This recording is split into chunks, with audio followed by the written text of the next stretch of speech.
What is cultural genocide? This is something the left likes to talk about a lot, something you touch on in the book. What is cultural genocide? Yeah, I mean, a lot of those claims are much more recent. So, I mean, the idea of cultural genocide, I think, was invented as a shock term by the modern Twitterati. So, when no real genocide happened, they could say, "Oh, but they committed cultural genocide instead." So, for example, in Canada, they forced in the 19th century natives to go to Canadian schools, just like all the other Canadian school children had to do at the time. And so then my leftist colleague can say, "Oh, they forced them to learn English and they forced them to read and learn Christianity, and this was cultural genocide." Well, I mean, first of all, the problem is native culture had been coming into contact with European culture for hundreds of years, and most of those changes in native culture were voluntary. So natives in Massachusetts were picking up the rifle. They were using metal tools. They were starting to wear clothing where they used to not. They got used to European ideas of food and calories and consumption. And the native culture by, let's say, the 1750s in Massachusetts was so different from what it had been in 1600 that who's to say, what the real native culture is? By the time that these Canadian kids were forced into the schools in the late 1800s, their culture had been so changed by farming and technology that what at this point is cultural genocide? And in Mexico, it's the same way. It's been a hybrid culture since the 1500s. We know that many saints in Mexico were based on uh, temple sites for the Aztecs. And the friars just kind of grafted the saints onto the old worship that the Aztecs were doing. So again, what at that point is cultural genocide, and what is a natural evolution? Hmm. This is an interesting point.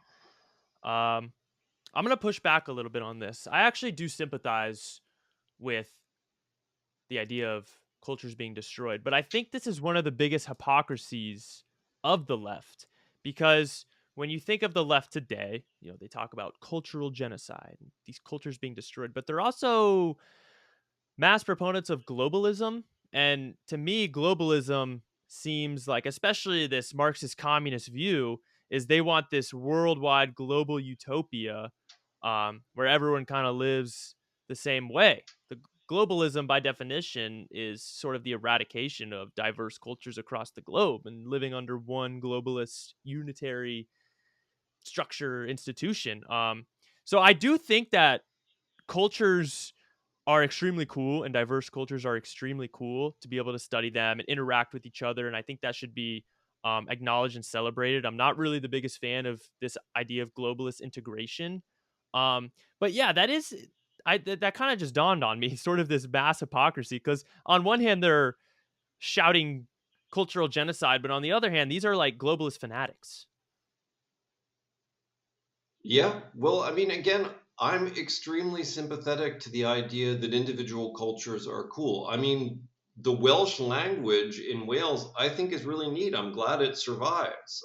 The Gaelic language in Ireland, I feel the same way. And I feel the same way about various native languages in Mexico.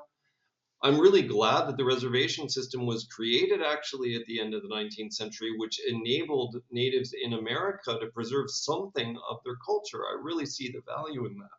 So it's not like I think if I argue against the cultural genocide idea, that I don't see the value in preserving these various cultures. So I agree with you there. But you're absolutely right. There's always this tension, and between what you call civilizing and then traditional culture. So I mean, in 19th century Central Europe, there were all these crazy forms of dress. They all got kind of bulldozed by modern school systems and the modern nation state. Was that a good thing or a bad thing? These people would have been living in dire poverty but wearing cool costumes in Europe. Do we celebrate that or feel bad? It's the same way in Rome when the Romans conquered Spanish tribes. They all their native uh, customs were lost, and the Romans Romanized them. But is that a good or a bad thing? And then certainly under communism, all native cultures in Siberia were eradicated ruthlessly by Stalin. So yeah, globalization is the absolute enemy of these things. You're totally right. I think the best course to plot is to say it's good to preserve some of these things, but it's good to allow people to connect to the global economy and to make, a modern life and a modern go of it if that's what they want.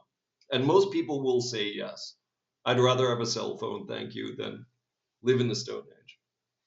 That's an interesting distinction. When we look at the globalization of the new world per se through capitalism and democracy, there was that radical depopulation, but it sort of was by not coincidence, but accidental. It wasn't necessarily by force. Like you said, maybe 2 to 3% were mass murdered by force. When you look at globalization under communism, it is very often by brute, radical, barbaric force, bending people to their will, forcing them to live in this way of life.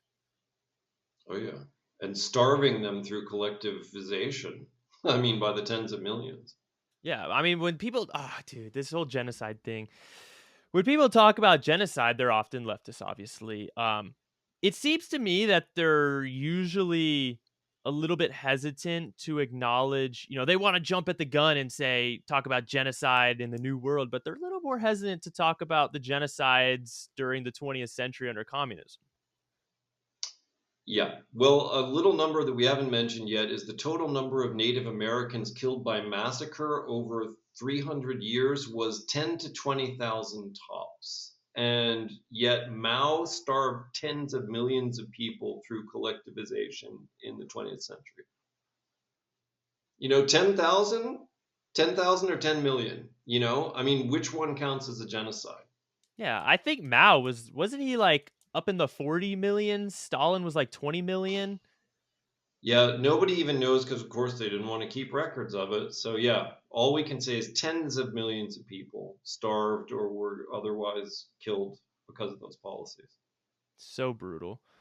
I want to go Mm, back to this thread that I started earlier. Let's pull on this thread a little more.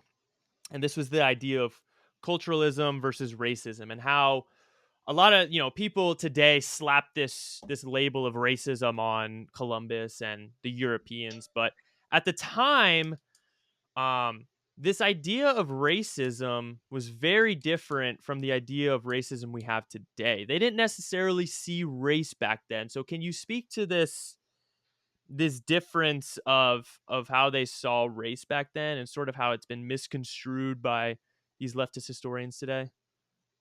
yeah, I already hinted at this before. Sorry, I jumped the gun on that. But yeah, I mean, I think one of the main things we need to realize is what do they call them? There was a monogynist idea, which means every human came from Adam and Eve, so we're all one race. So that was a very prominent idea in Christianity. You hear about the seed of Cain and all that, but that wasn't really as prominent as the idea that we were all one race. Another idea that was prevalent at the time was a latitude idea. So the idea that color was based on latitude. So Columbus expected that at 40 degrees north, the Native Americans were going to be the same color as the Europeans. And as you went south, they would get progressively darker because they were closer to the sun. That was the idea. It makes logical sense. So the idea that they were of a different race did not really come about until the late 18th and the 19th century. That's when you start getting ideas of red man and yellow man and all that kind of stuff. And it was consonant with the development of science in Europe. So Europeans started classifying things in the 18th century. So it wasn't even a negative thing at first. It was an idea that they were trying to figure out the origins of the human species and where everybody came from and how we were related. So, but before the scientific revolution, people just kind of didn't think like that at all. And as I've said before, they thought that if you were noble in the New World, that made you superior to a non noble European. So, what really mattered in this late medieval world of Columbus was whether you were noble or not. That was more important than what race you were to them. And that's an anachronism that most historians even don't really understand about this time period. Yeah, that was very interesting point to read. But didn't they see the natives as the same color as themselves or the same race as themselves? Like you said, it was simply just based off the sun.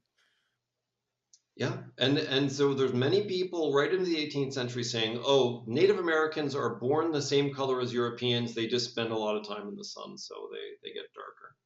So that's literally what they thought.